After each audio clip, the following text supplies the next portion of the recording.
everyone, welcome back to my channel. Today we're going to be making an anchovy and onion stir fry. Ingredients you'll need are half a cup of anchovies, 2 tablespoons of oyster sauce, chilies are optional,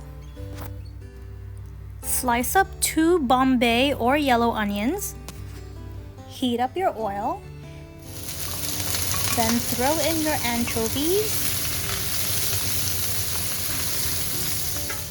then add in your oyster sauce,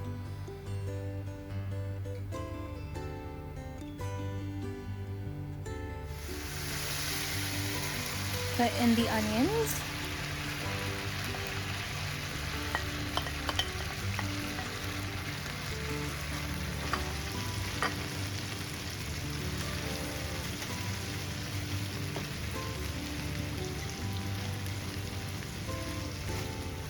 now add in a little bit of water and make sure that all your onions and anchovies are coated with the oyster sauce. Continue to stir and cook it down until it's cooked and it's done.